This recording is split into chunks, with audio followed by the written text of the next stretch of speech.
Fala pessoal, uma ótima tarde para você que está ligadinho aqui na programação da BMC News. Eu sou o Daniel Morales e já estou aqui ao vivo no BMC Market. Aqui você fica por dentro de tudo que está mexendo com o mercado financeiro, as principais notícias repercutidas com Alexandre Cabral, Alan Gani e também Alex André. Bom, no programa de hoje a gente vai falar sobre o PPI, inflação do produtor nos Estados Unidos recua 0,5% em julho, muito abaixo do esperado. E ainda tem os números da Azul, que tem lucro de 34 milhões de reais no primeiro semestre. Estas e outras notícias a gente confere a partir de agora aqui no BMC Market. Bom, a gente começa o programa de hoje com os números da Azul, que informou um prejuízo líquido de 2,62 bilhões de reais no segundo trimestre de 2022. O valor representa uma reversão do desempenho visto no mesmo período do ano passado, quando a aérea registrou lucro de 1,07 bilhão. O resultado veio acima da média do mercado, que esperava um prejuízo de 1,1 bilhão no período. A margem de lucro da Azul ficou em 66,9% negativa, ante 63,1% positiva registrada no mesmo período do ano anterior. A receita líquida da empresa foi de 3,92 bilhões de reais no segundo TRI, alta de 130% na comparação anual. Já o EBITDA no trimestre foi de 614,6 milhões de reais, revertendo o dado negativo de 50,9 milhões no mesmo período do ano passado. A expectativa do mercado era de EBITDA de 672,2 milhões de reais. Bom, e para falar justamente sobre a situação da Azul, a gente está aqui ao vivo com o CEO da companhia, que é o John Rodgerson, que está aqui com a gente ao vivo. Oi, John, seja muito bem-vindo. Boa tarde para você. Boa tarde, um prazer estar aqui com vocês hoje. A gente que agradece aqui a sua participação. John, eu queria começar justamente falando dos resultados da companhia. Queria saber qual que é a sua avaliação com relação a esses números. Para falar a verdade, nós somos muito positivos no que nós entregamos. A empresa hoje é 50% maior do que foi em 2019. Então, ninguém pensou que seria possível ter receita 50% maior do que 2019. Então, todo mundo teve a expectativa, poxa, vai cair a receita, ninguém vai mais voar.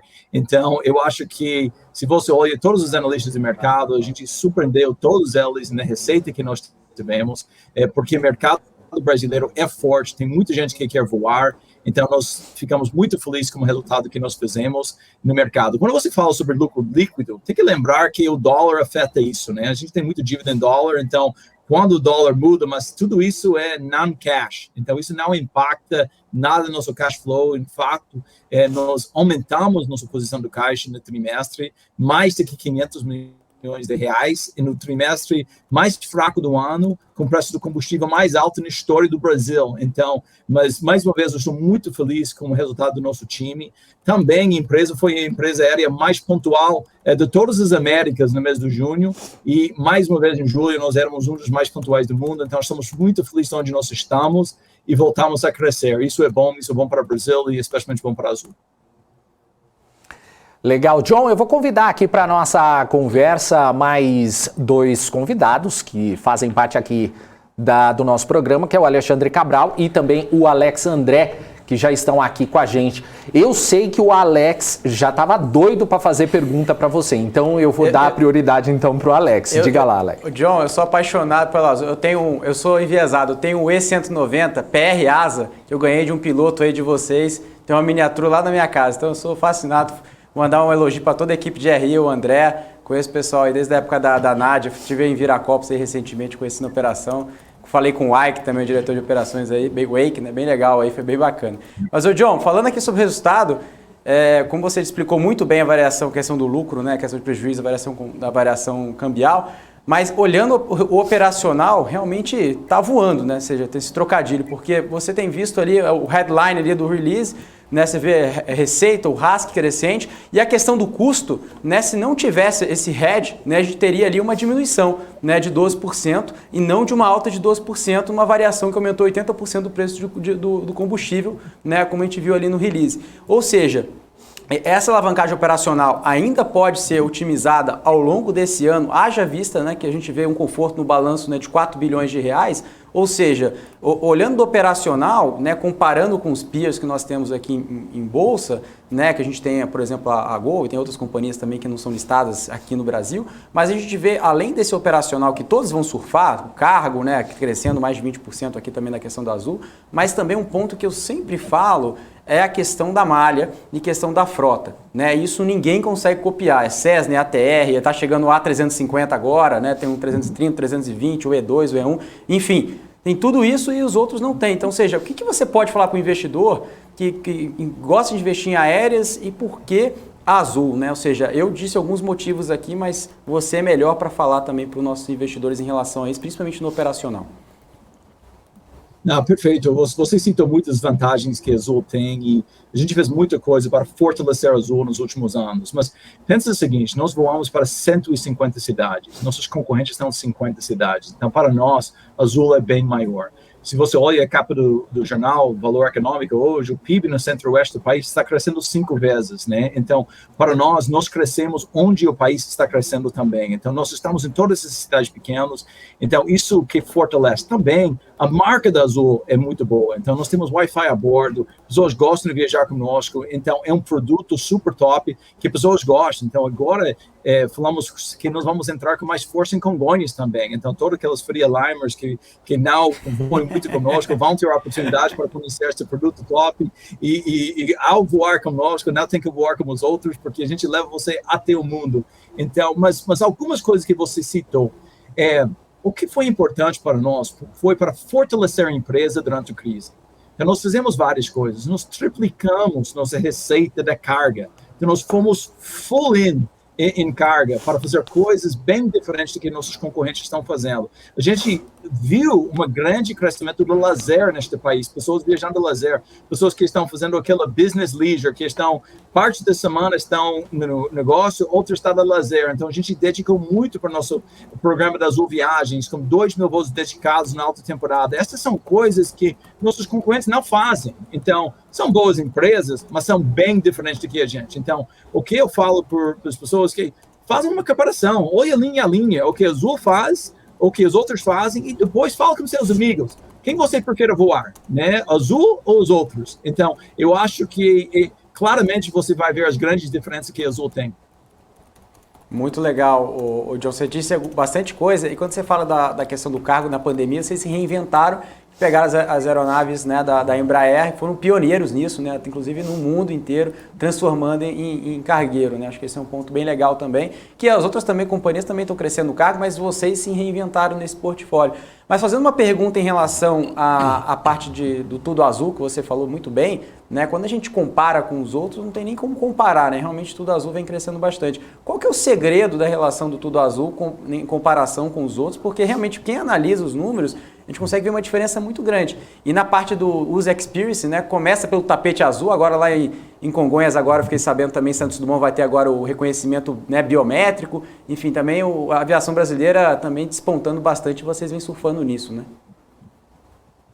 Para ter um bom programa de fidelidade, você tem que ter uma boa empresa aérea. Então, começa com tendo uma boa empresa aérea, que é pontual, que voa para todos os destinos que o cliente quer, e ter pessoas engajadas ao bordo da aeronave. Isso que faz uma grande diferença. Nosso maior ativo não é nossa malha, não as aeronaves que você citou, que eu tenho Cessna 330, são nossas pessoas. E o que nós demonstramos durante a crise, eu sempre gosto de citar este número. Nós tivemos 11.716 colaboradores, funcionários que tiraram licença não remunerado para ajudar nossa empresa. Isso mostra que eles são parte do que nós estamos fazendo. Então, hoje, quando você está recebido a bordo de uma aeronave ou dentro do aeroporto, você está sendo tratado diferente. Alguém que se sente como dono da empresa, porque eles lutarem para salvar a Azul nos tempos mais difíceis que já passamos na história da aviação no mundo.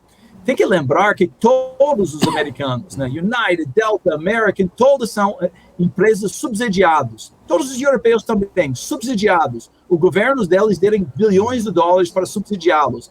E olha a merda que eles têm hoje, né? Olha a maneira que eles estão operando hoje. Então, se você vai para a Europa, cancelando o voo, atrasando, falta de gente e tudo, é bem diferente aqui. Então, nós passamos por esta crise sozinho, com a ajuda dos nossos colaboradores e ajuda dos nossos parceiros, mas sem um centavo que veio do governo brasileiro, e com isso nós estamos saindo muito mais fortes, nós estamos saindo mais eficientes. Então, pensa alguém que tirou licença e agora está dizendo, eu não vou gastar dinheiro da empresa à toa, porque eu quero que minha empresa volte a crescer. Então, eles pensem como dono. Isso é uma grande diferencial que a Azul tem.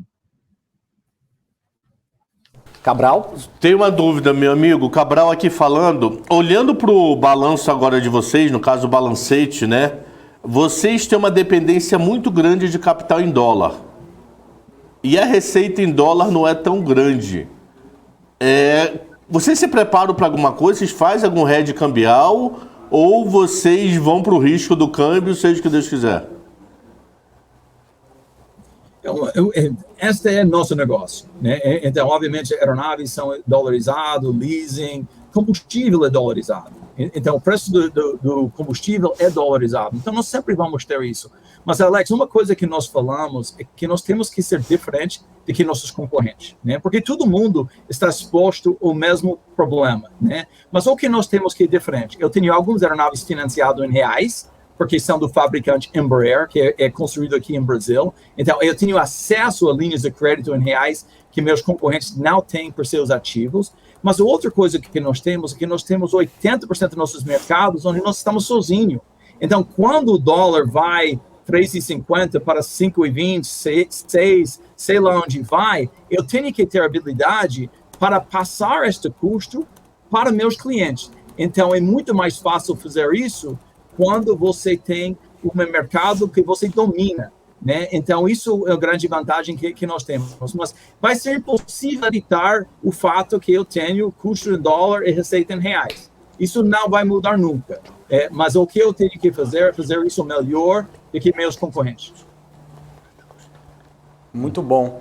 Ô John, a última pergunta aqui, em relação, a gente não pode deixar de também falar em relação ao ponto de vista das viagens internacionais. A gente sabe que não voltou ali ao nível pré-pandemia, como você disse, a parte local está muito mais forte. Mas como que você avalia o internacional agora com as rotas, né, que já voltaram e como que está esse pipeline de crescimento internacional? É engraçado, voltou com força nos últimos 2 meses. Então, tem muita gente querendo ir para a Europa. Sabe uma coisa? A Europa é mais forte do que Estados Unidos neste momento. Mas Estados Unidos, a tarifa média é muito mais alta hoje do que foi pré-pandemia. Então, voltou com força. Eu brincava que quase todos os iPhones do Brasil foram comprados em Flórida, né? Muitas pessoas compram suas cuecas em Flórida também. Então, as pessoas têm que ir fazer compras, é parte do que os brasileiros fazem, então, sempre vai ser parte do nosso negócio. Então, é mais ou menos 15% da nossa receita, então nós estamos animados por isso, mas eu estava muito desanimado sobre o internacional no primeiro trimestre, mas agora é uma das coisas mais fortes que nós temos. Então, internacional sempre tem os altos e baixos e você tem que ser preparado por isso. O que eu falo, Alex, é o seguinte: o Flórida, né, Fort Lauderdale, Miami, Orlando, Lisboa, Porto, são outras cidades brasileiras. Então, muita gente fala, mas por que você voa para os Estados Unidos e para a Europa?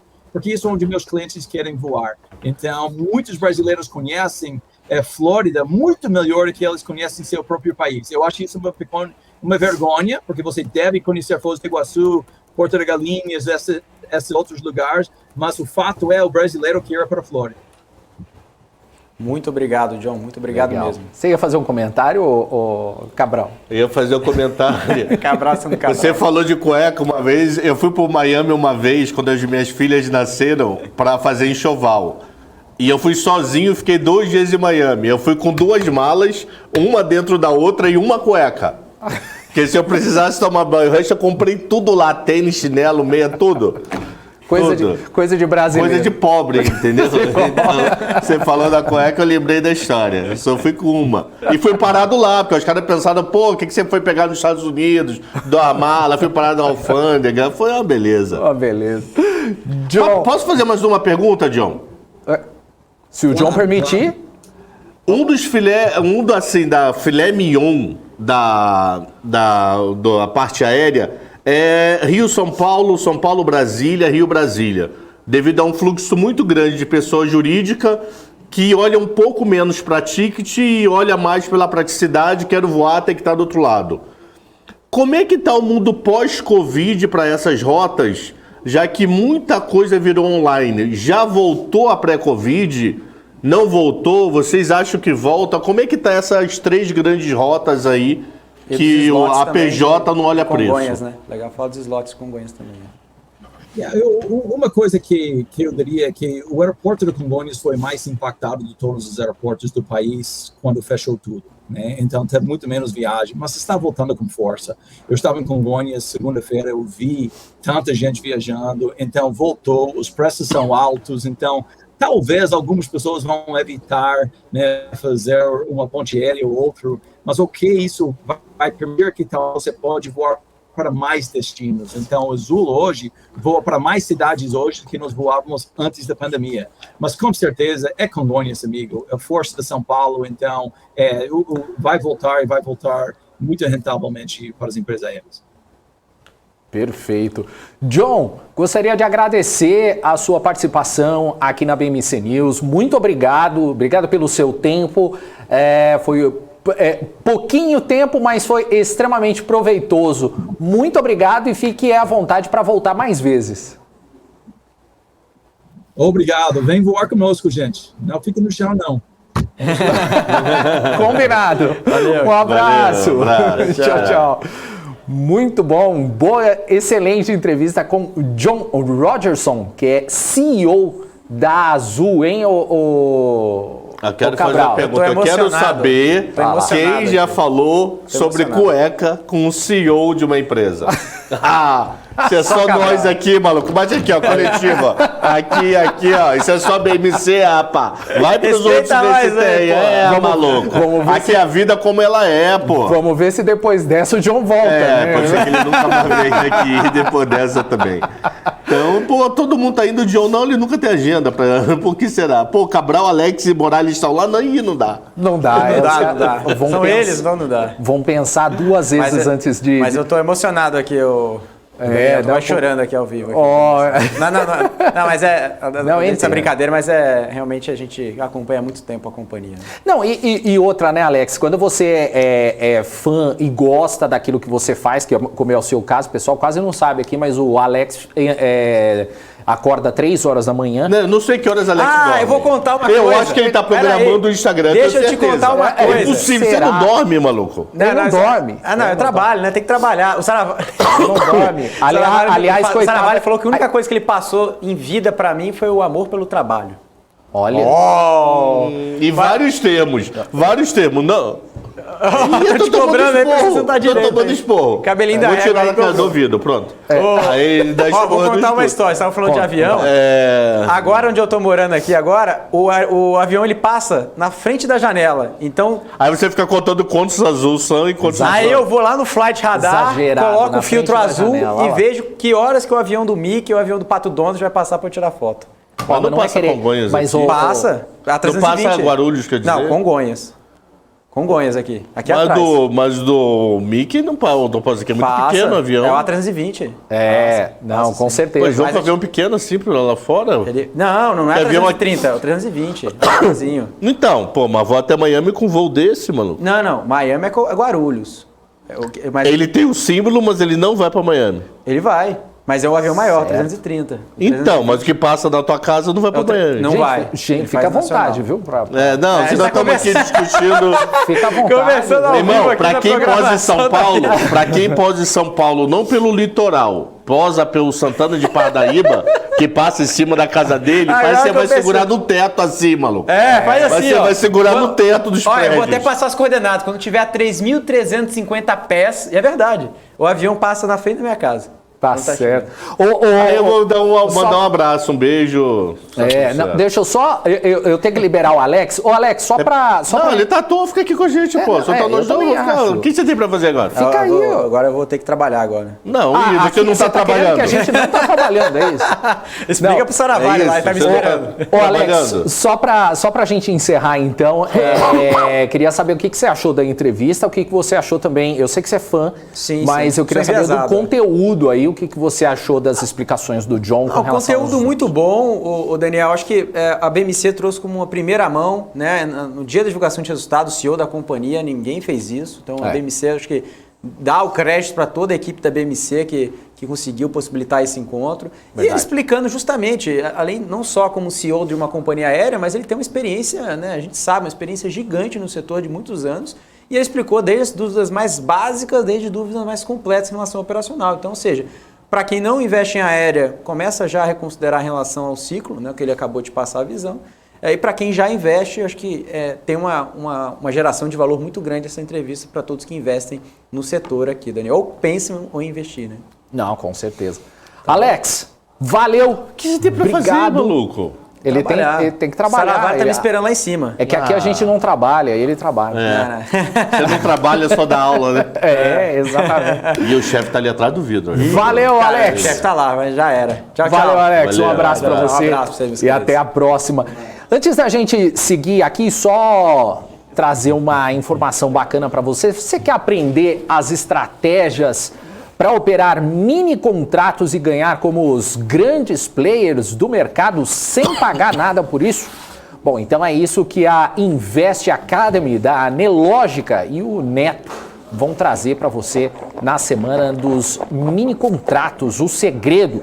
Um evento 100% gratuito e online que vai acontecer nos dias 16, 17 e 18 de agosto, sempre às 8h30 da noite no canal da Nelogica e também aqui na BMC News. Então você acessa o QR Code que já está aí na sua tela e faça seu cadastro para participar desse projeto especial. Bom, a gente segue aqui. Antes da gente trazer o nosso próximo convidado, queria trazer a informação que a gente justamente também vai falar com isso, vai falar sobre isso com ele, porque o PPI dos Estados Unidos, o índice de preços ao produtor, recuou 0,5% em julho na comparação com junho. Os dados do Departamento do Trabalho americano apontam que no acumulado em 12 meses, o PPI desacelerou de 11,3% em junho para 9,8% em julho. O resultado veio muito melhor que o esperado pelo mercado, pois o consenso projetava uma alta mensal de 0,2% e anual de 10,4%. Após a divulgação do PPI, os índices futuros das bolsas americanas aceleraram as suas altas. O PPI ele é divulgado um dia após o índice de preços ao consumidor, o CPI, ficar estável em julho e também surpreender o mercado, que esperava alta de 0,2%. A inflação para o consumidor americano também desacelerou no mês passado de 9,1% em junho para 8,5% em julho. A retração do PPI foi impulsionada por um forte recuo de 1,8% nos preços dos bens de demanda final. Em contrapartida, os preços de serviços de demanda final avançaram 0,1%. A forte queda nos bens foi a maior desde abril de 2020 e 80% da retração foi causada pela gasolina, 16,7% mais barata.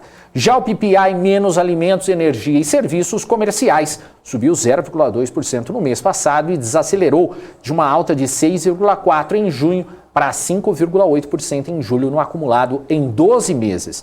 Por isso eu já chamo direto o Mauro Morelli, estrategista-chefe da Davos, que já está aqui com a gente ao vivo. Oi, Mauro, seja bem-vindo, boa tarde para você. Boa tarde a todos, é sempre um grande prazer estar aqui com vocês. Obrigado, Mauro, pela participação. Queria já falando justamente sobre essa questão do PPI, sobre esse recuo também. Queria saber qual que é a avaliação que você tem em torno desses números aí que foram divulgados. Positiva, uma avaliação bastante positiva. é um sinal, ou pelo menos talvez seja o começo de uma sinalização do que o pior da inflação americana tenha ficado para trás. Ainda é muito cedo, muito prematuro para a gente afirmar isso com certeza, mas antes uma surpresa do ponto de vista de uma inflação menor do que surpresas como a gente teve nos últimos índices, onde a inflação veio várias vezes acima do esperado. Então é claro que é uma boa notícia, mas precisa ser analisada e discutida com uma certa atenção e com uma certa ressalva. É a primeira. Esperamos que seja de uma série de notícias relativas à inflação americana que mostram que a tendência agora é uma tendência de queda da inflação. Isso a gente ainda não viu. Ô Mauro, só uma pergunta então, com relação a isso ainda, tais dados aí indicam então, como celebrou Joe Biden, que a economia então dos Estados Unidos está no caminho certo? Olha, o Joe Biden é um político e as discussões e os comentários dele devem ser sempre olhadas com essa lente. Dificilmente ele vai assumir um grande erro por parte do governo ou da política econômica. Dito isso, você tem um momento onde você tem um desemprego historicamente baixo e uma inflação alta, porém, quem sabe, na torcida quer dizer que agora começa a reduzir, é um momento interessante e tem que ser comemorado pelos governantes deste país. Mas eu não diria que os Estados Unidos está no caminho certo nesse sentido, porque está claro que o Banco Central americano esteve muito tempo atrás da curva no ponto de vista de aumento de juros. Quando começou a aumentar os juros, teve que acelerar de tão atrás da curva que ele esteve, ou estava, e agora não dá para comemorar quando a gente tem o primeiro indicador dizendo que a inflação talvez esteja saindo de patamares estratosféricos e entrando devagarzinho na atmosfera antes de, quem sabe, talvez no ano que vem pousar num ambiente de inflação mais de primeiro mundo, né? Mais mundana, algo perto dos 2%. Como você mesmo colocou, estava rodando acima de dígitos duplos, né? Double digits, como dizem os americanos. Agora está levemente abaixo, então em torno de 9, ainda muito distante dos 2. Então, dizer que a economia americana está correta, eu tenho dificuldade de concordar com essa afirmação. Mauro, meu amigo, a única dúvida que eu ainda tenho da inflação americana, que também é um pouco da nossa inflação, é que se você tirar combustível, o negócio não foi tão maravilhoso, entendeu? Então, meu medo é se os outros produtos também estão indo para ou estabilização de preço ou leve queda, ou se é só o combustível dando esse soluço na inflação, no caso, uma barrigada para baixo, vai? Eu concordo com você, Cabral. Acho que é a preocupação que a gente tem, né? Que é a dispersão. Saber quanto da inflação, dos componentes da inflação, estão puxando ela para cima ou para baixo. Então, por isso que ainda é prematuro a gente dizer. Tem que ser comemorado, é legal, deixa o mercado subir. Está precificado muito mau humor em termos de inflação, de juros, de recessão. Então, tinha um espaço aí para equilibrar as probabilidades entre um soft landing e uma estagflação. Acho que isso foi o que a gente viu nos últimos dias, mas está longe da gente dizer que a preocupação da inflação americana ficou para trás. Talvez a gente comece a ver esse processo, mas eu concordo, ainda é muito, muito, muito prematuro. Fecha, posso mais uma? Pode, fica à vontade. Então, Estados Unidos para mim está me deixando maluco. Por que Estados Unidos está me deixando maluco na hora de você interpretar? Você pega CPI e PPI que vieram razoavelmente bom, mas muito pressionado por um a dois itens entre energia e combustível. Você vê emprego bombando. Tem horas que eu acho que o Pierrot, o estagiário, errou um 0, maluco. Porque vai arrumar gente para trabalhar assim na casa do caixa-prego. Mas você vê uma coisa que eu acho muito louca, PMI bombando, PMI ruim, mas Pierrot bombando. Então, o empresário contrata, mas ele diz que o futuro é ruim. Então, caramba, é uma salada muito louca da minha cabeça. Olha, tem uma resposta um pouco técnica aqui, tem uma resposta um pouco de perspectiva. O que eu vou tentar dividir em partes aqui. Em termos de inflação, quando a gente olha o core, seja ele, que é o núcleo, né? Seja ele do CPI, do PPI, ou seja, da inflação direta ao consumidor e da inflação aos produtores, e o core, ele tira a parte de energia, tira o petróleo, o core também mostra uma leve sinalização de queda da inflação. Isso quer dizer o quê? Que mesmo tirando toda a parte de energia, de petróleo, a inflação pode ter uma leitura um pouquinho mais otimista, menos pessimista do que a gente teve. Então, desse ponto de vista, eu acho que, de novo, é prematuro, como eu já falei, mas tem sinais positivos que devem ser ressaltados. Do ponto de vista de emprego, o que acontece a gente tem sim uma demanda muito grande, ou melhor dizendo, né, uma procura de empregos, ofertas de empregos. Os empregados têm hoje uma facilidade muito grande de trocas de emprego. O desemprego nos Estados Unidos está em níveis muito baixos, de novo também comemorado pelo presidente Biden, e tudo isso dá uma certa tranquilidade de curto prazo. Agora, o empresário, ele não vai fazer nenhum tipo de investimento olhando o curto prazo, mas ele pode contratar no curto prazo. Por quê? Porque, como a gente lembra, né, gosta de dizer, o emprego americano, o contrato de emprego americano, ele é muito ágil, ele é muito rápido, ele é muito mais simples do que no Brasil. Então, a necessidade de curto prazo pode ser, sim, atendida por um emprego formal, e caso essa necessidade termine daqui a 3, 4, 5 meses ou semanas, esse emprego formal é terminado de uma maneira muito rápida e com baixíssimo custo. Isso faz com que a gente tenha nos Estados Unidos uma entrada e saída do mercado de trabalho muito rápida, o que é bastante importante, tanto do ponto de vista econômico como do ponto de vista do trabalhador, porque essa agilidade traz mais emprego, e isso é algo que deve ser comemorado. Então eu acho que tem situações diferentes aí de tudo que você falou, mas eu concordo com você num ponto de vista. O futuro americano hoje, da economia americana, ele é incerto, porque se de um lado você tem a economia atual hoje positiva, os dois últimos trimestres mostraram queda, então teoricamente no livro-texto nós estamos numa recessão, mas o emprego está bombando, o desemprego super baixo, a inflação está super alta e o Banco Central está puxando os juros, ou seja, você tem um monte de informações conflitantes que deixam o futuro da economia americana bastante incerto. E não é por isso, não é por outro motivo que a gente teve um desempenho das bolsas americanas muito ruins. Essa indecisão, essa incerteza penaliza investimentos de maior risco, entre eles, obviamente, a ação. Então, a partir do momento que você começa a ter uma leve melhora, começa a abrir um pouco a neblina desses investimentos, é natural que a bolsa suba, como a gente tem visto nas últimas semanas. E eu acho que talvez a gente possa ver daqui para frente, desde que a inflação dê sinais mais claros de queda. Uma frase que eu li, que eu gostei bastante,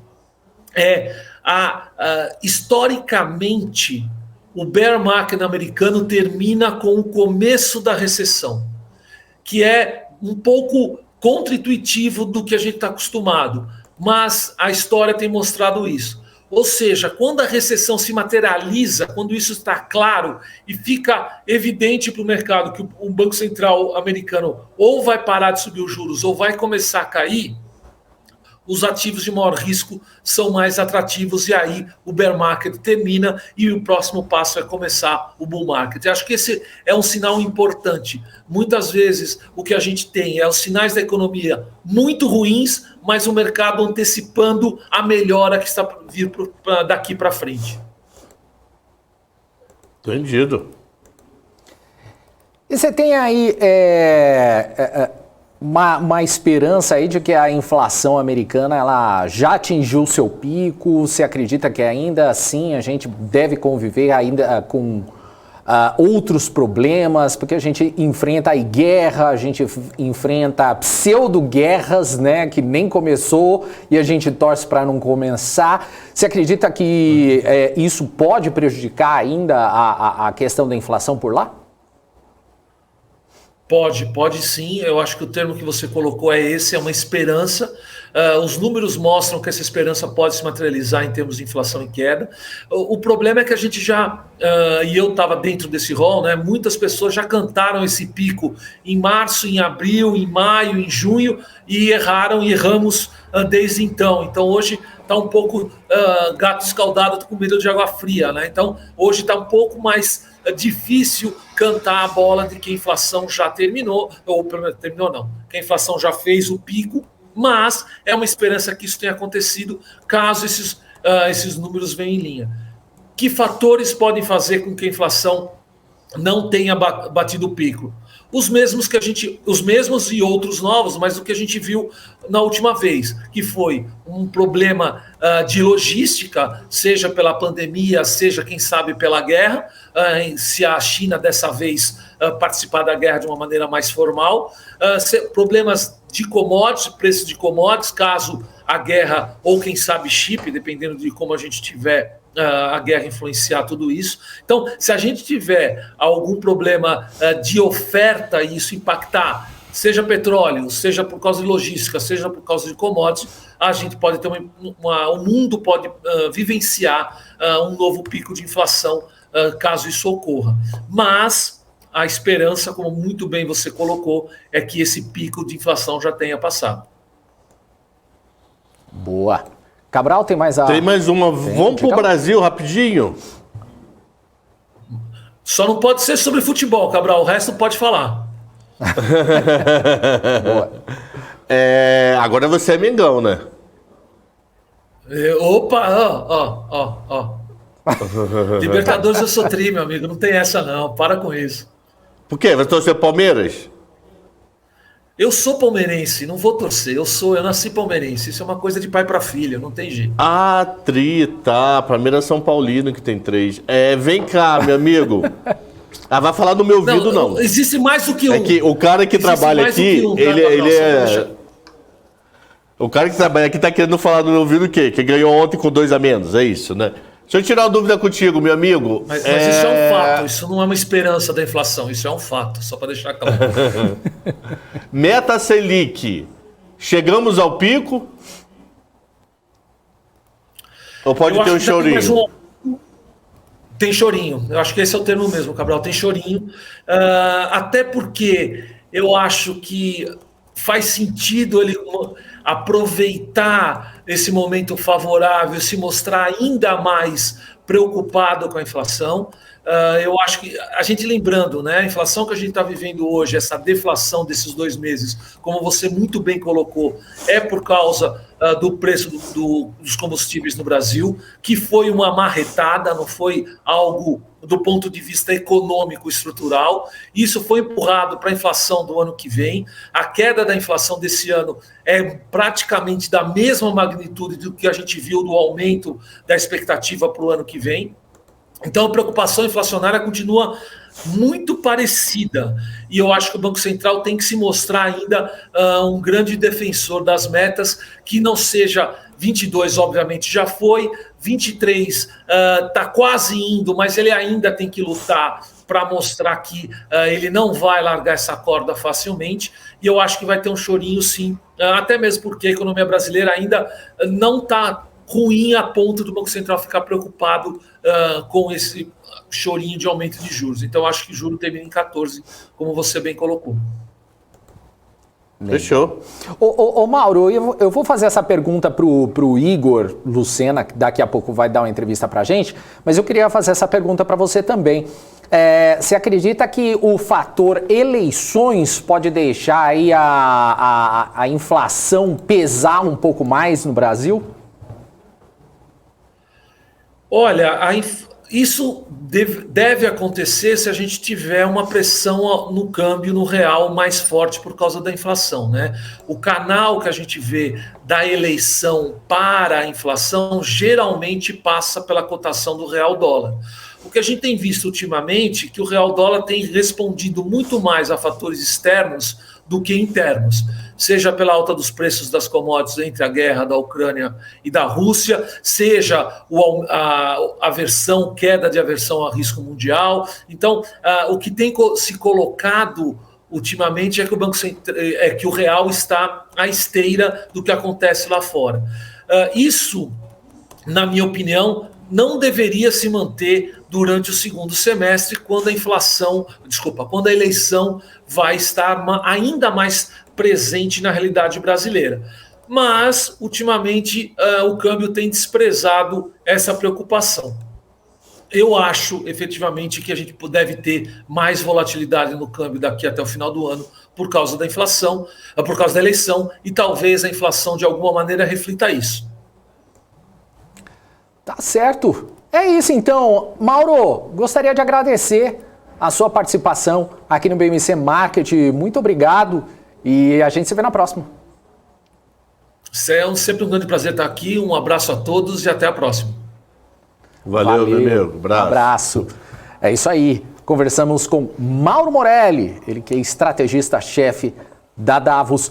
Ô Cabral, estava conferindo o pessoal falando aqui no chat, a gente lê as coisas aqui, mas a gente não, tem algumas coisas que a gente não pode deixar passar despercebido.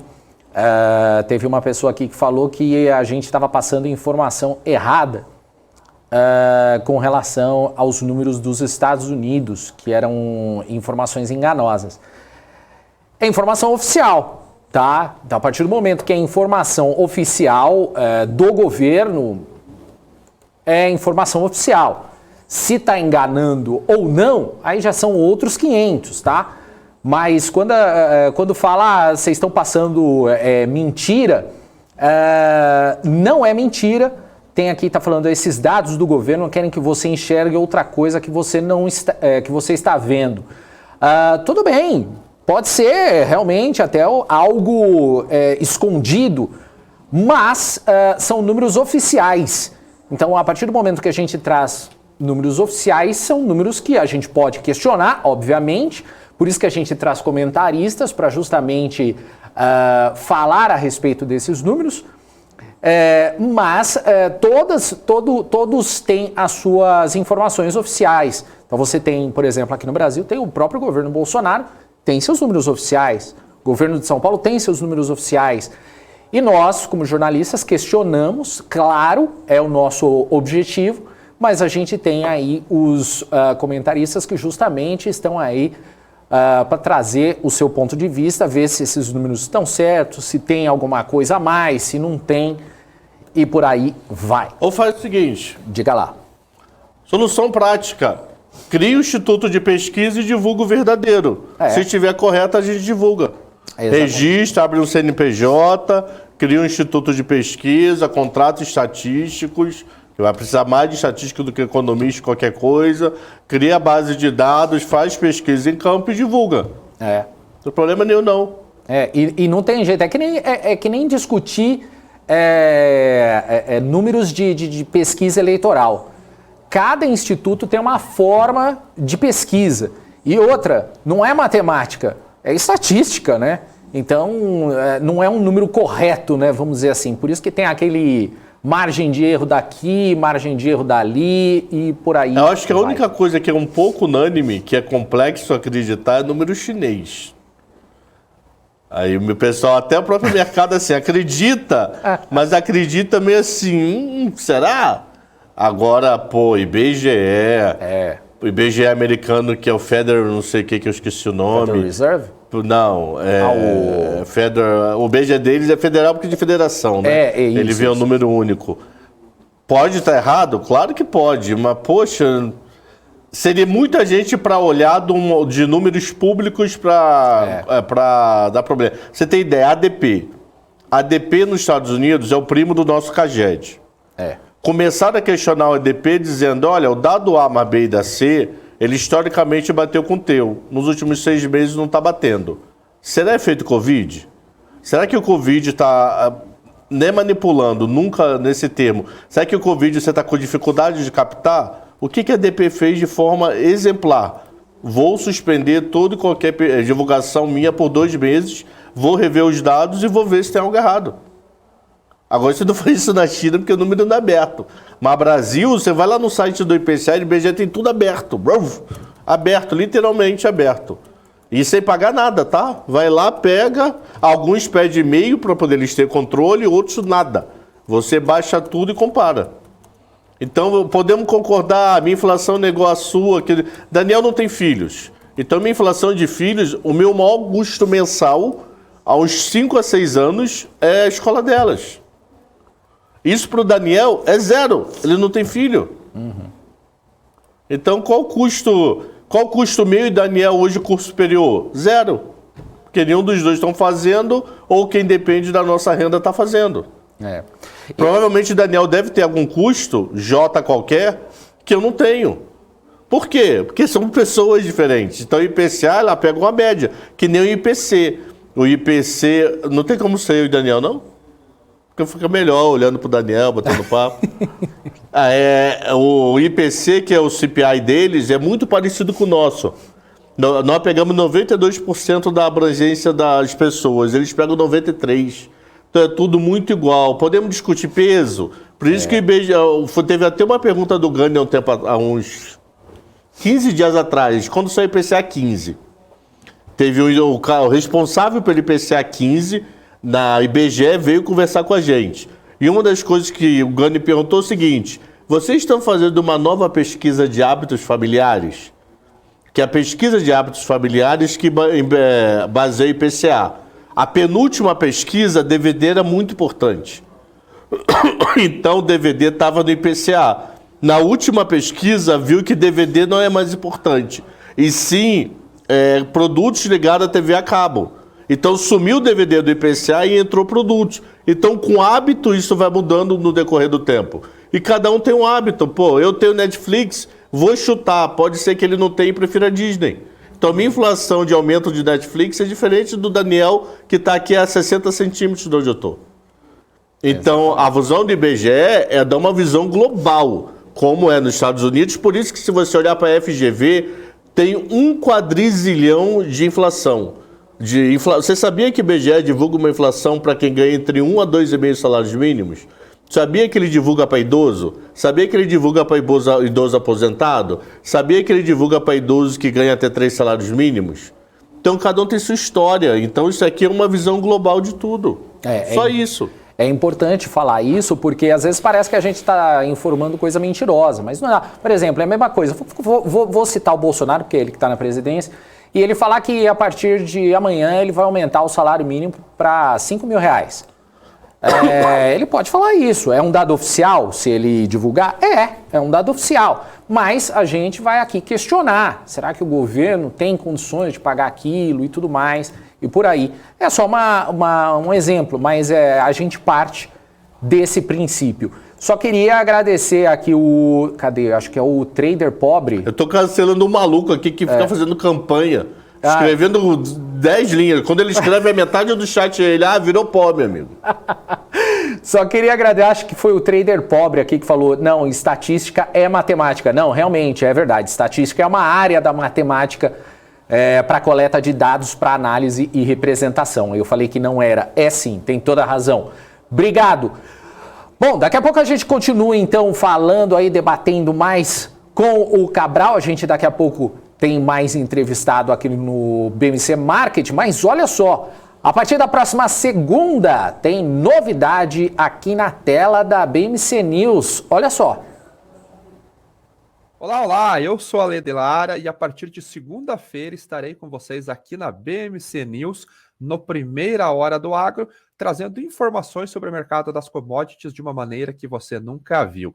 Então, seja você um produtor rural buscando informações sobre tendências de mercado ou um investidor buscando informações de como se posicionar nas commodities, eu aguardo vocês de segunda a sexta-feira, às 8 horas da manhã, aqui na BMC News.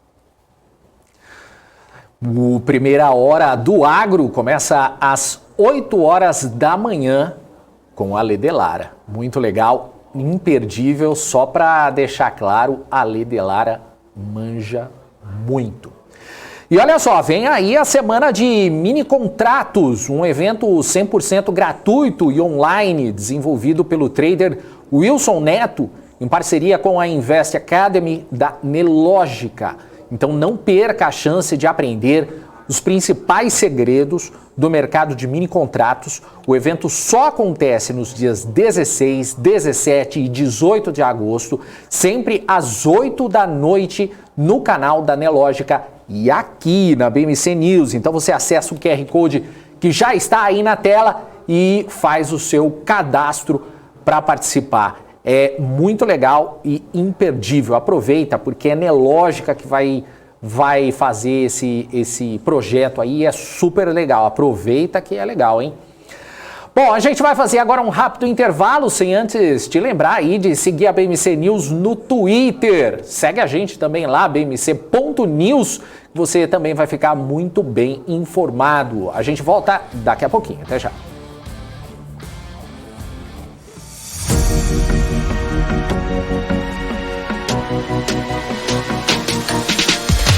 BMC News, informação que gera valor.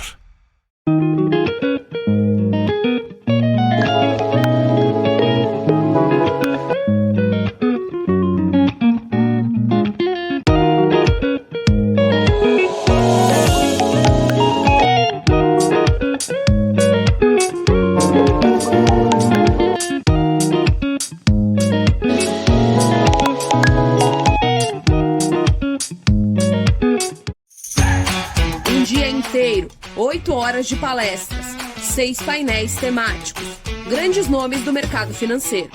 Sara Invest Day, o evento sobre política, economia e investimentos. Troque experiências com quem está há anos no mercado financeiro. Um dia completo de imersão. Dia 20 de agosto de 2022. Sara Invest Day.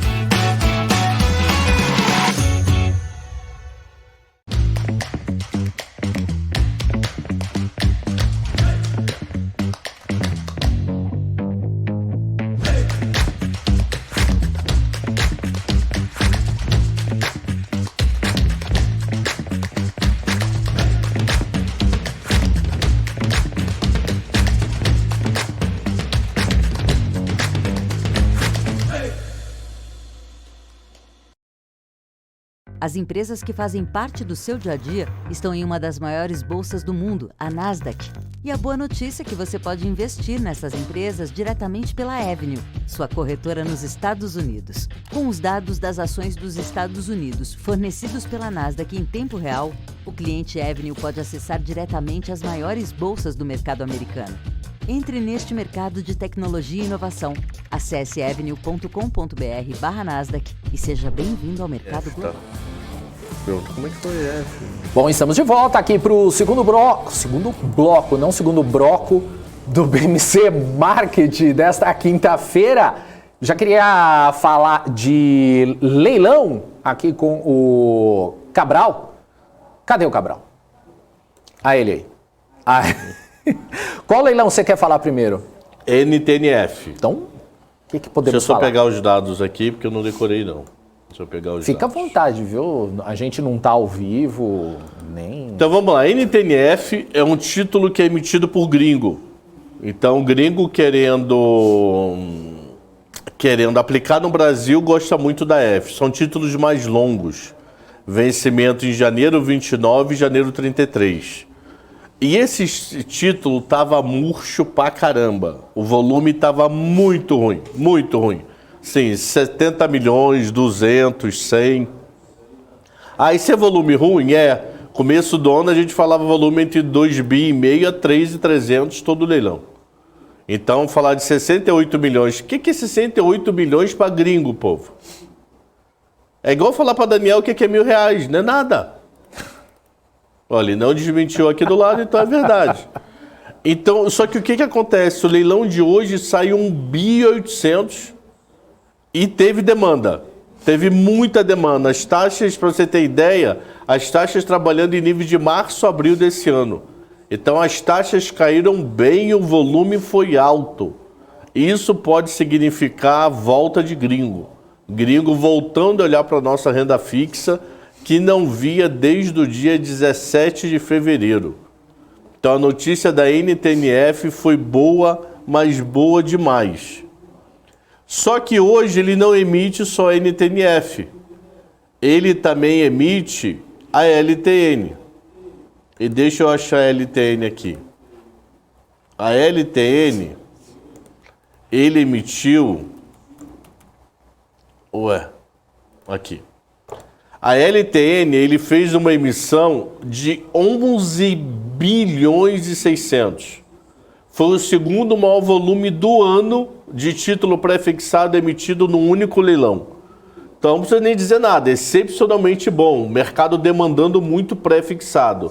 Isso para mim tem 3 públicos distintos, 2 que trabalham juntos. Bancos e fundos que entraram nesse papel para pegar o fechamento dos juros, quer dizer, a queda para ganhar dinheiro, menor a taxa, maior o PU. E eu acho que gringo pediu para encomendarem o janeiro 26, que é o vencimento mais longo emitido hoje. Porque o volume, para você ter ideia, esse vencimento desse título específico, o volume dele foi praticamente tudo que foi emitido semana passada dos títulos. Então, um título foi igual a tudo que foi emitido semana passada. Então, eu acho que teve dedo de gringo. Então, o que eu quero dizer é o seguinte, LTN, que é pré mais curto, sem pagamento de cupom. NTNF, que é pré mais longo, com pagamento de cupom.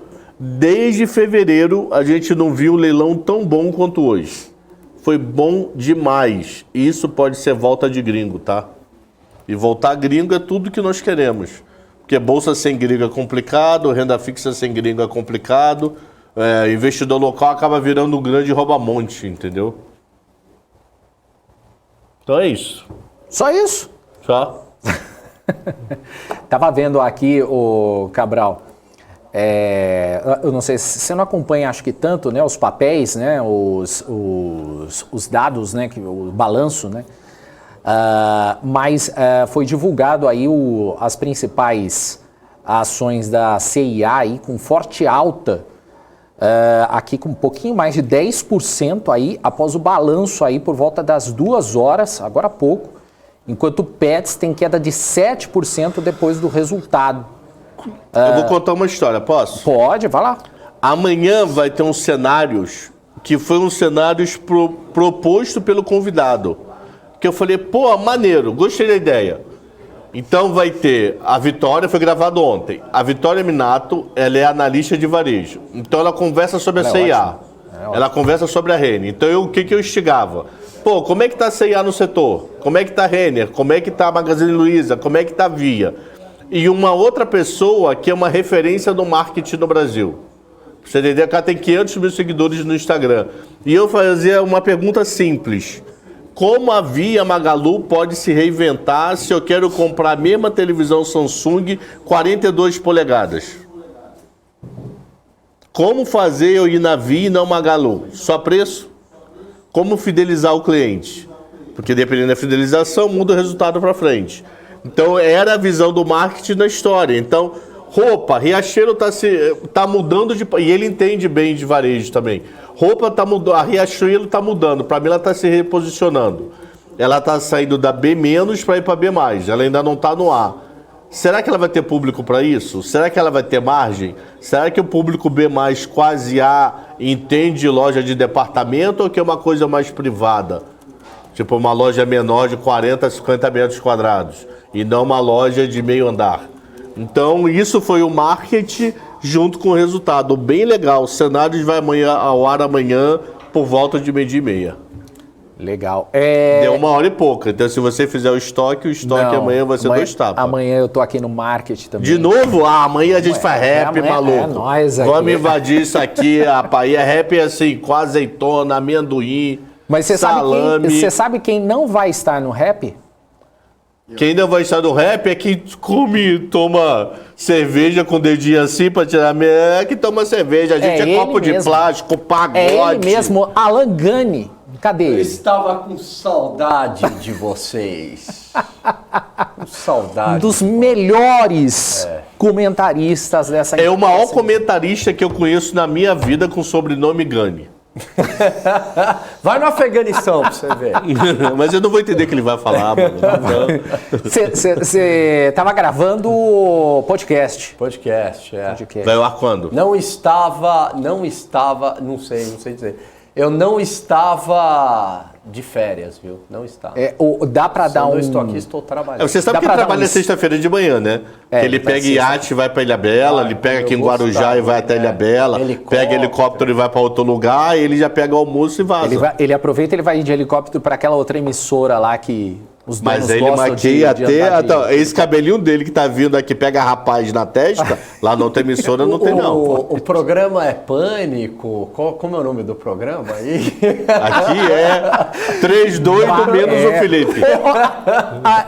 Se o Felipe tivesse aqui. Não, já tava comendo a gente do esporro no dedinho. Ele come a gente do esporro no dedinho. Ele fica assim, ó. Ô, Gani. Com o dedo, dando esporro na gente, ó. Só com a seta assim com o dedo. Ali, ó. Dá um spoiler. Dá um spoiler do que você gravou hoje? Ou não pode? Não pode. Não sei se pode, senão eu daria.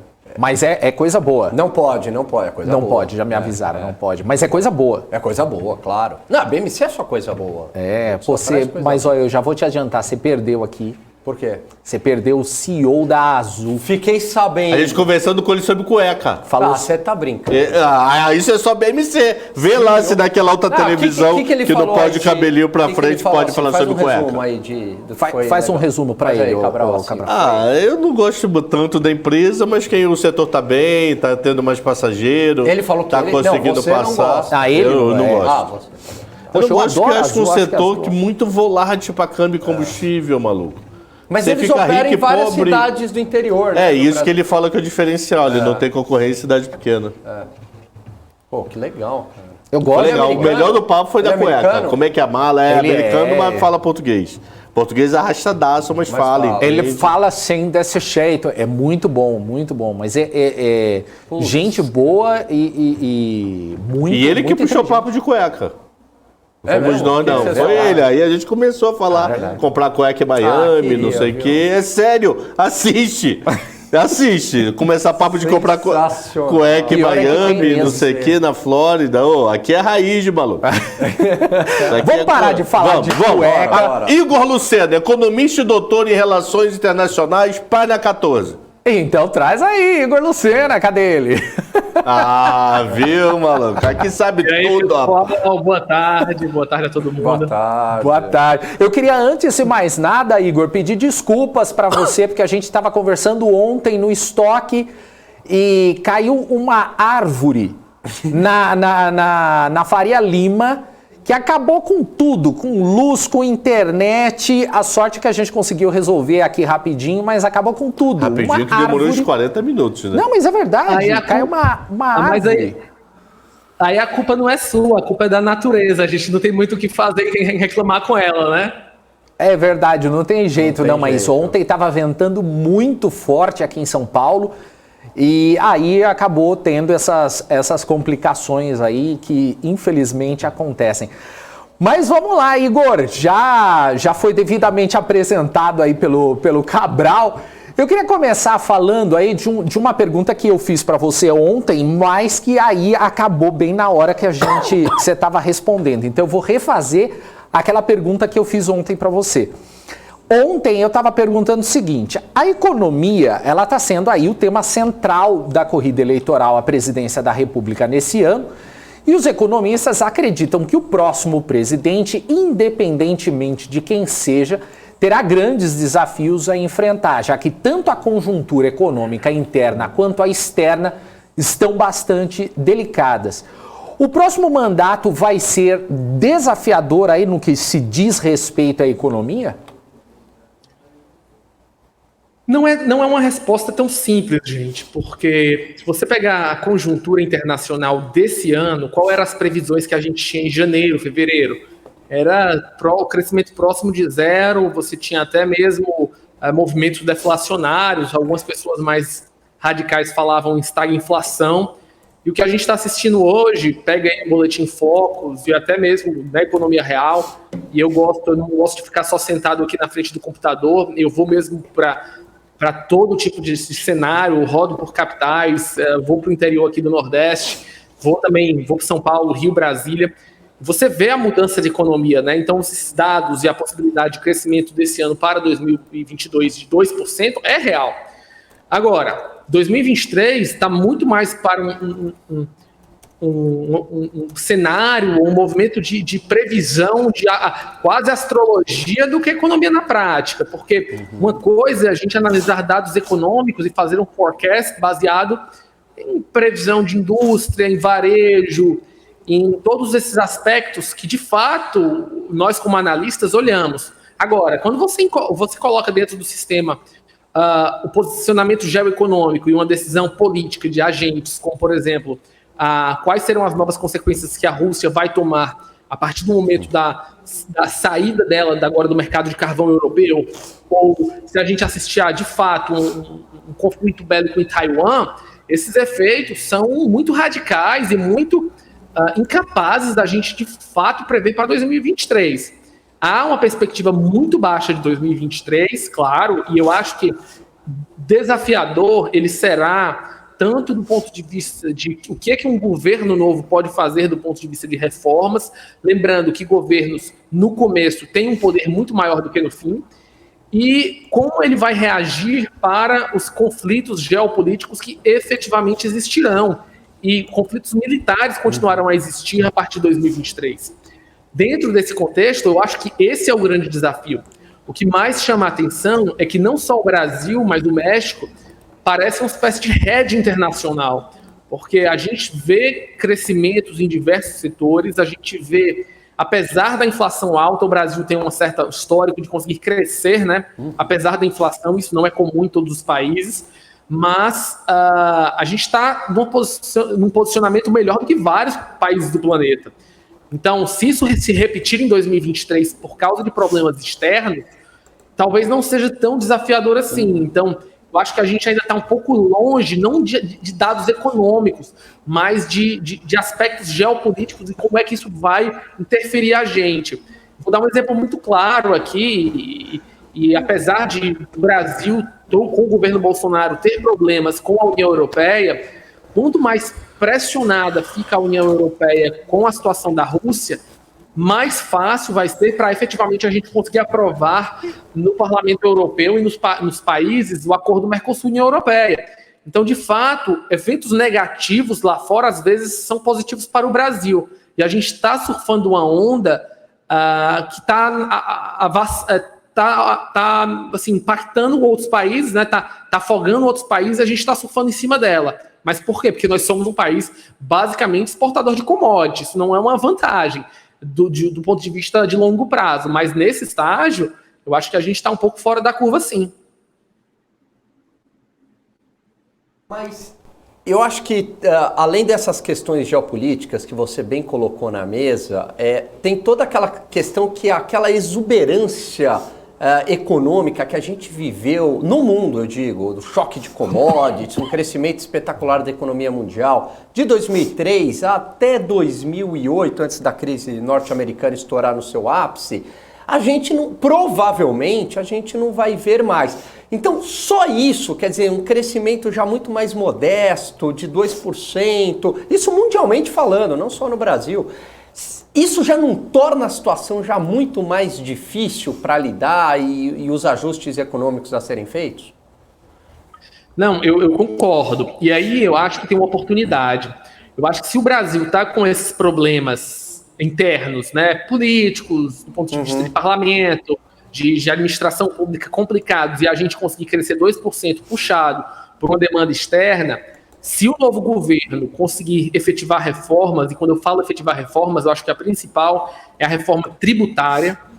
Eu acho que tem uma reforma tributária muito boa, que é a do economista Bernardo Api, que é voltada para você ter um imposto estadual, federal e municipal, né, baseado no VAT, no valor agregado, e que existe um sistema de compensação que seria feito durante 15 anos. Eu acho que se a gente conseguir avançar nessa reforma, de fato, o Brasil vai ganhar um gás de crescimento. Isso aí eu acho que é um consenso, de uma maneira geral, independente do mercado externo. Eu acho que um outro dever de casa, que também é fundamental, é destravar essa questão do Mercosul. Existem alguns projetos de integração do Mercosul com a Aliança do Pacífico que são interessantes para serem analisados. Agora, independente do governo que ganhe, precisa ter um foco específico na economia.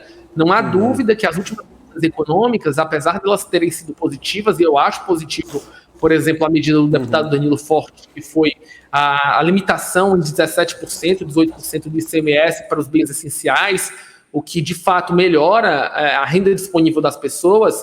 O Brasil está travado nessa parte trabalhista, na parte tributária há muito tempo. A gente avançou na trabalhista, a gente fez um avanço na previdenciária, mas o importante é que países em crescimento vivem de reformas constantes. Então, se a gente vai efetivar uma reforma no próximo ano tributária, que eu acho que tem que ser feita, depois disso é outra reforma e outra reforma. Esse é o único caminho para o Brasil ter crescimento constante de 4% a 6% ao ano, independente, mais ou menos independente do que acontece no mercado externo. Se a gente não fizer isso, se o governo não focar nesse tipo de reformas, a gente vai viver crescendo entre 0% e 2%, sendo 2% uma marca alta, né? Assim, o teto 2% e o piso menos meio. Então a gente tem que sair um pouco dessa armadilha média e começar a olhar para o outro lado. E apesar da gente estar vendo o maior número de investidores na Bolsa de Valores, principalmente pessoas físicas, o que vai acontecer com o longo prazo são esses investidores começarem a focar em BDRs, em ações americanas, e tirarem dinheiro da nossa bolsa e mandarem para fora, porque é um movimento natural de quem começa no mercado financeiro, diversificar, e cada vez mais fácil a diversificação, as empresas brasileiras vão ter mais problemas, porque o nosso risco país, o nosso crescimento está atrelado fundamentalmente às bases econômicas do que a gente vive, né? Então, eu não estou falando aqui com Lula e Bolsonaro de esquerda e de direita, gente. Eu estou falando... Entendi, tá claro. Uma pauta econômica que parou, né? A gente teve alguns fatores positivos. Eu acho que esse aumento do Auxílio Brasil para R$600, com essa diminuição da razão dívida PIB, é factível que isso possa ser mantido no próximo governo, fazendo algumas reformas e retirando alguns subsídios ineficientes.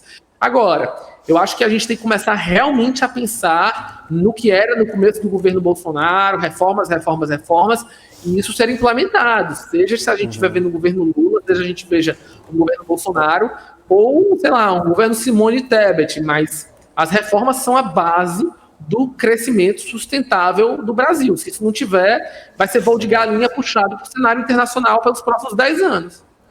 Concordo, Lucena, e concordo com reforma tributária. Eu queria colocar aqui na mesa uma outra reforma que, pelo menos na minha visão, eu acho que ela é mais urgente que a própria reforma tributária. Eu queria saber a sua opinião, que é a reforma administrativa. A gente viu ontem o Supremo concedendo um aumento de 18% para o funcionalismo público, para o Poder Judiciário.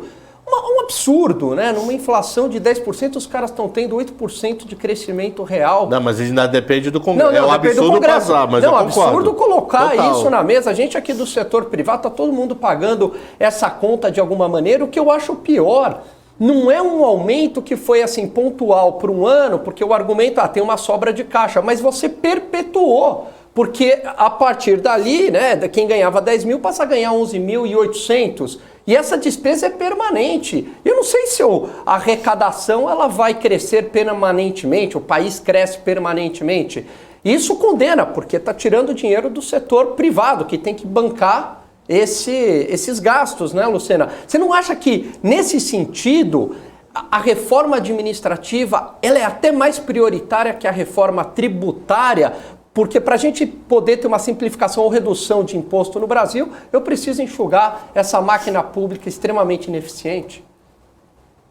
Exatamente. São dois pontos que evidenciam a ineficiência do Estado brasileiro. A primeira é que todo o custo de, por exemplo, a Justiça do Trabalho, ele é maior do que os benefícios que são pagos aos trabalhadores que entram com processos.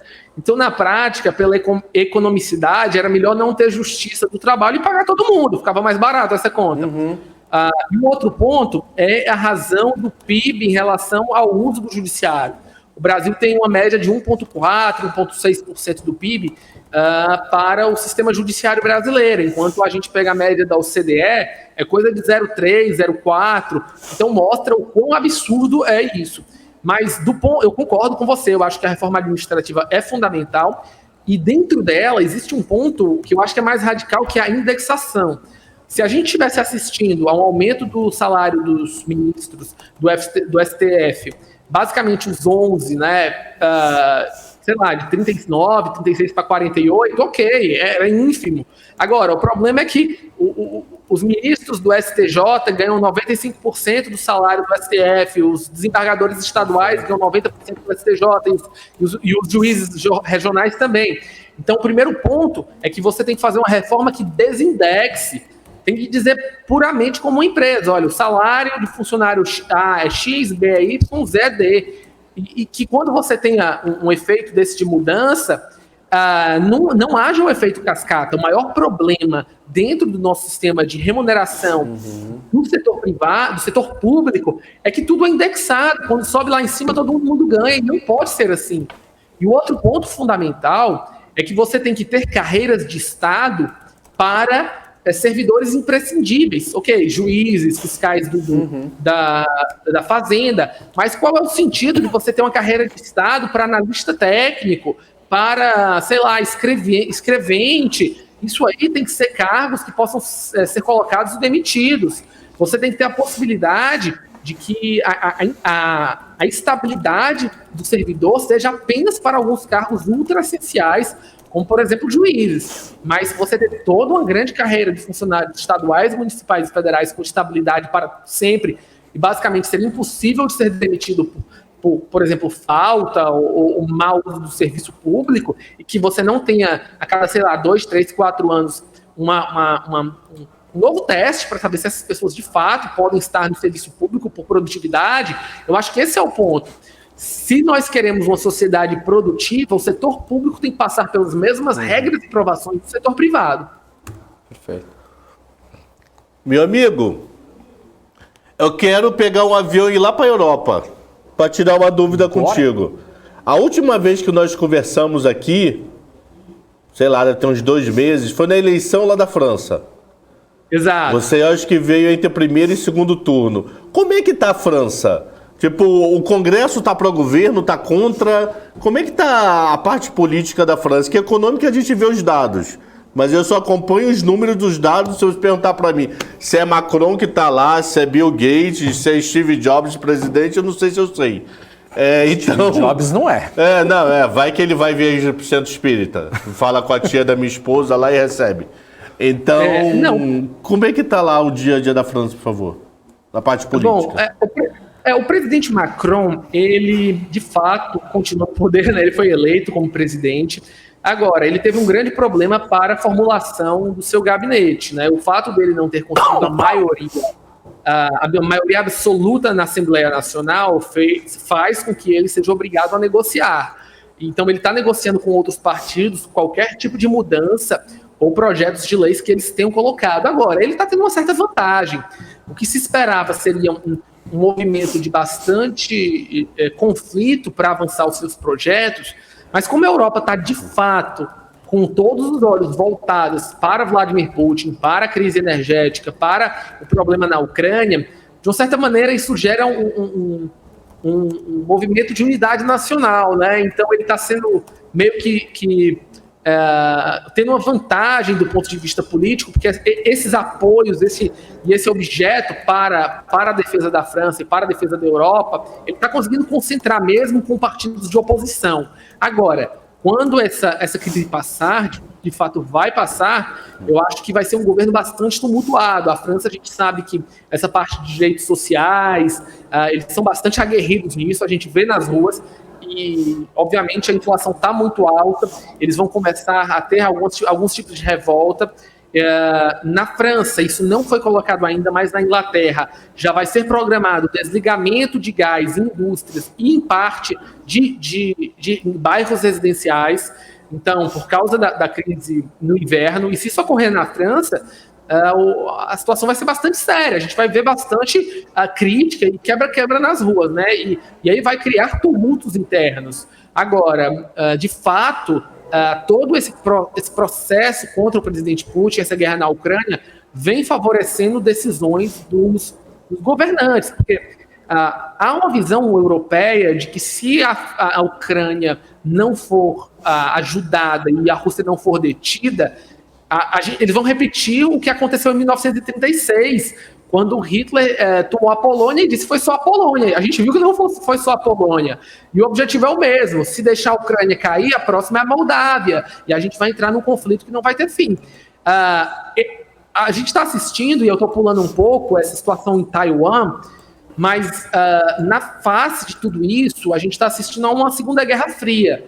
A Crimeia, né? A Crimeia e a Ucrânia foram uma fase 1 de governos liberais contra governos iliberais, e a situação de Taiwan e a China e os Estados Unidos é a fase 2, né? Então esses conflitos geopolíticos territoriais não vão ficar só aí, a gente vai começar a ver isso no planeta inteiro. Perfeito. Igor, gostaria de agradecer a sua participação aqui no BMC Market. Já adianto que você vai ser convidado aqui para um projeto nosso aqui, um programa novo que está sendo criado. Não vou falar qual é o conteúdo, mas eu sei que você gosta bastante. É um conteúdo muito legal, vai ser um podcast novo, nem vocês aqui sabem. E a gente sabe que você é fã e a gente vai te chamar logo aí para fazer esse projeto novo. Então, um abraço para você e até a próxima. Obrigado, gente. Mais uma vez, é um prazer estar com todos vocês, é um prazer estar aqui no programa e contem comigo. Valeu, brigadão, um abraço. É isso aí, gente. Igor Lucena, economista e também doutor em Relações Internacionais, ao vivo aqui no BMC Market. Na BMC?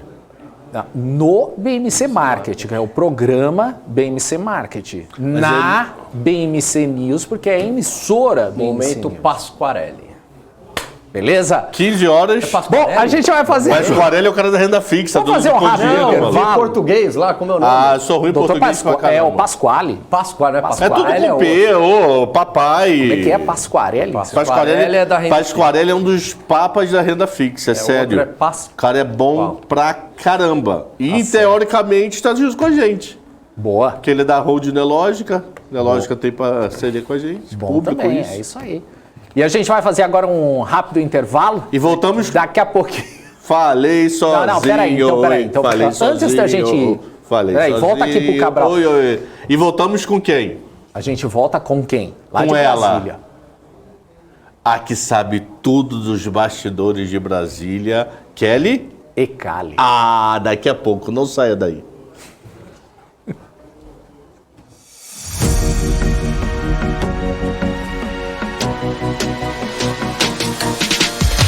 BMC News, informação que gera valor. A CapTable é a maior plataforma de investimentos em startups do Brasil que conecta você, investidor, a essa nova economia. Nós selecionamos e avaliamos as empresas em ascensão de forma rigorosa. E você se torna sócio das marcas mais inovadoras e com futuro exponencial no mercado. Invista de forma descomplicada, inteligente e exponencial. Acesse captable.com.br e faça parte da nova economia. Notou a inflação explodindo recentemente? Preço da gasolina? O seu dinheiro está desaparecendo? Rentabilize suas criptomoedas com a Bybit Ganhos. Tudo isso em uma plataforma intuitiva, segura e dinâmica. Não perca mais tempo, porque tempo é dinheiro. Abra sua conta hoje mesmo. Bybit.com. Você quer saber mais sobre economia e investimentos para aproveitar as oportunidades no mercado de trabalho? Eu te apresento o MBA do Terraço.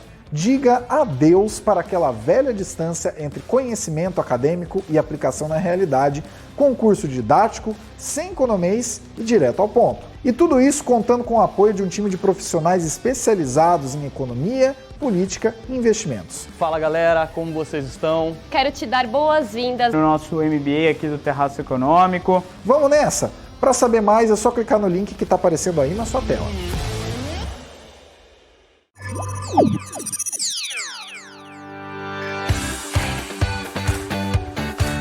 Aqui você pode negociar índices como DAX, Nasdaq e S&P 500 e commodities como soja, cobre, petróleo e café. Além de ações e ADRs das maiores empresas do mundo, como a BMW, Google, Apple, Netflix e Disney.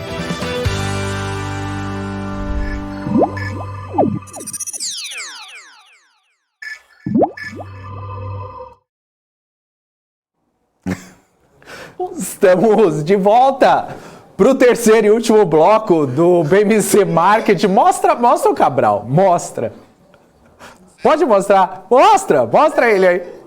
Mostra. Olha o que eu tenho que aguentar no intervalo.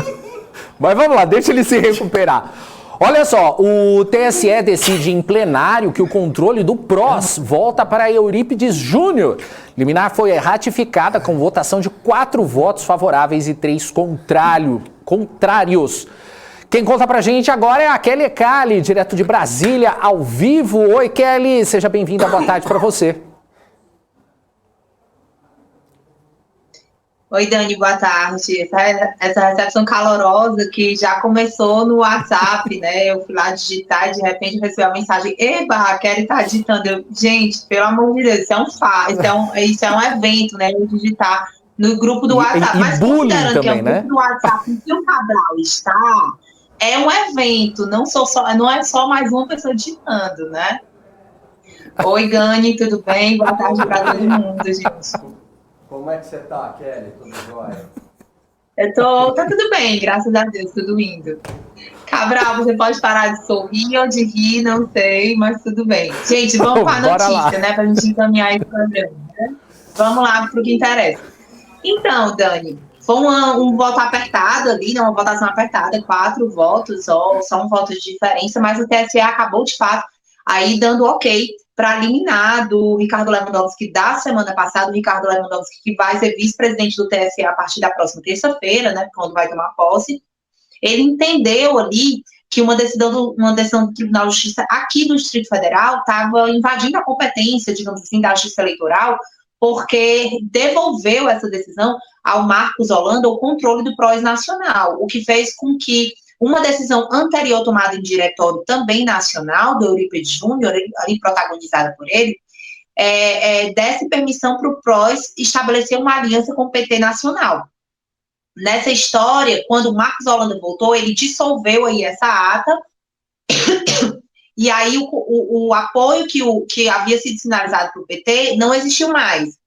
E aí, enfim, houve toda essa contenda, o Lewandowski decidiu que tinha que voltar para o Eurípides Júnior, e aí, de fato, agora a corte ratificou. De maneira que, então, a gente deve esperar, entre hoje e amanhã, a retirada do sistema eleitoral aí, né, da plataforma, da candidatura do Pablo Marçal, que era defendida pelo Marcos Holanda.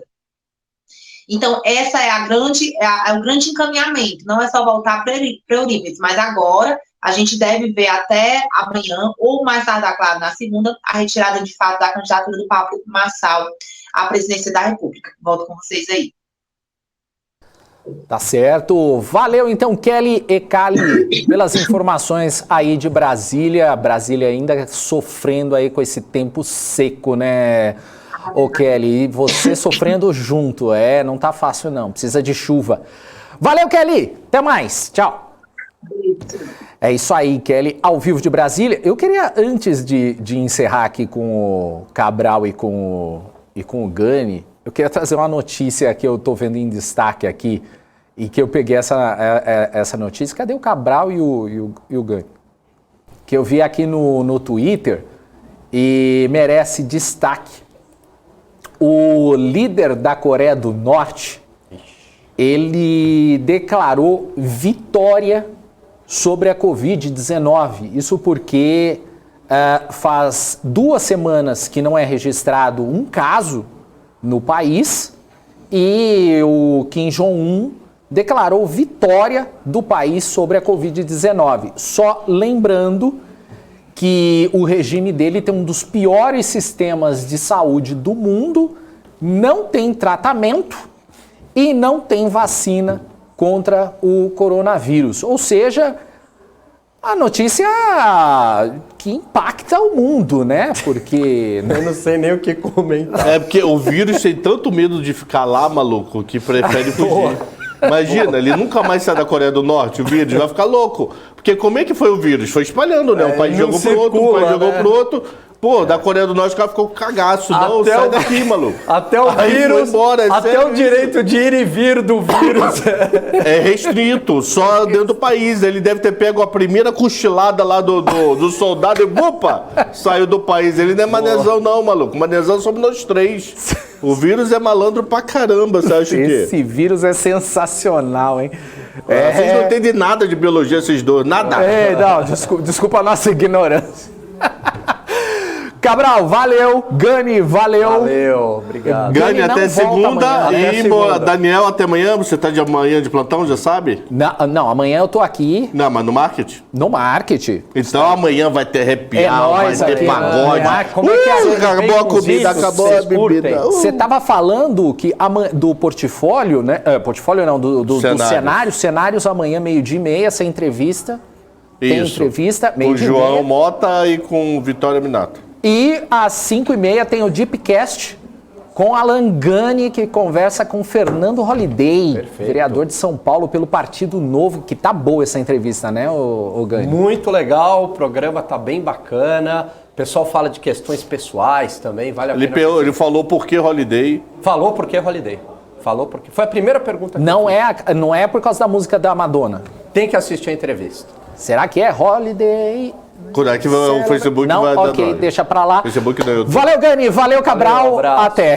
Até. Gani volta amanhã no News e o Cabral aqui no Market. Valeu. Bom, a gente já vai se encaminhando então pro fim do BMC Market desta quinta-feira.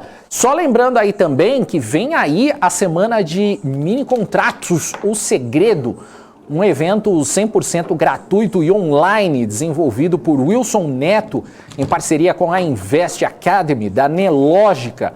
Então você vai acessar aí o QR Code que vai estar aí na sua tela e você vai saber bem mais aí desses cursos dias 16, 17 e 18 de agosto. Não perca um evento super importante realizado pela Nelogica e que também vai ser transmitido aqui pela BMC News. Gente, se é Nelogica, vocês já podem assistir porque tem conteúdo. Nelogica é conteúdo, com certeza.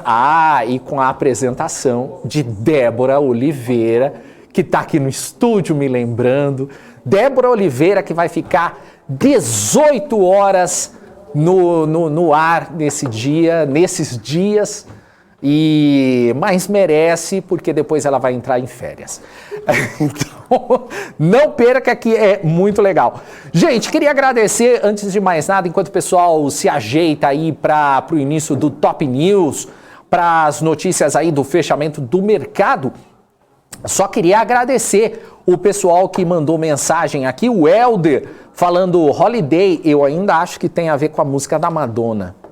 Valeu, Brosco, por entrar na frente da câmera. Mas ainda acho que tem a ver com a Madonna. Amanhã a gente tira essa dúvida. Sam Martim também aqui mandando sua mensagem, o Thiago Fernandes, o Arthur Brito, o Eduardo Riso, Sem Firula também está por aqui, Rodrigo Rosinho, Boi 11 também está por aqui, Mário Mansur, Fábio Mota, Atílio Felipe Neto, tem também o João Árpia, o Thiago Sena, o Lucas Barros, Joane Bezerra. Valeu, gente, muito obrigado aí por vocês terem mandado mensagem pra gente, obrigado por participar do nosso programa. Já agradeço aí de antemão. A gente vai então encerrando aqui o BMC Market de hoje. O Gabriel, que tá lá no switcher, vai apertar o botão pro próximo programa. A gente fica por aqui. Um abraço para você. Vem aí o Top News com a Débora Oliveira, com o Felipe Brosco. E a gente volta a se encontrar amanhã. Um abraço para você. Até amanhã.